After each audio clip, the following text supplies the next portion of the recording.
gagawa tayo ng baked chicken. Spray natin ang ating sauce.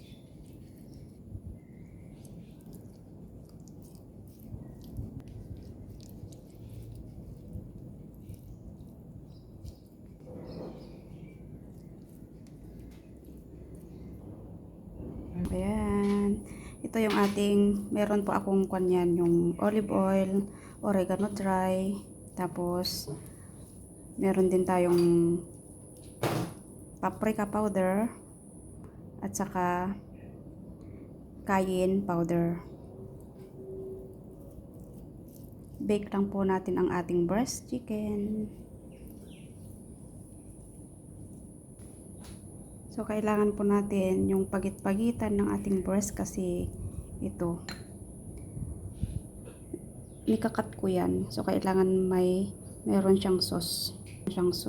Sa loob. Ayan. Ganyan. Meron din tayo yan, cheese at saka tomato. Una, ilagay natin ang ating cheese dito. Ayan. Ilagay natin ang ating cheese. Ganyan na siya. Ang kanyang tomato. Ayan. Lang natin ang tomato.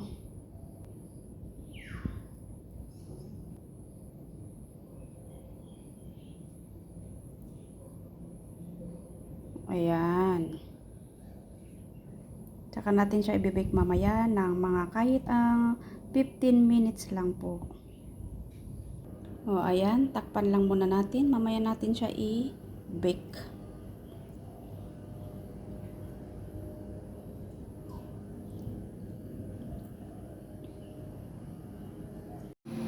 I-bake na natin ang ating chicken. Ayan.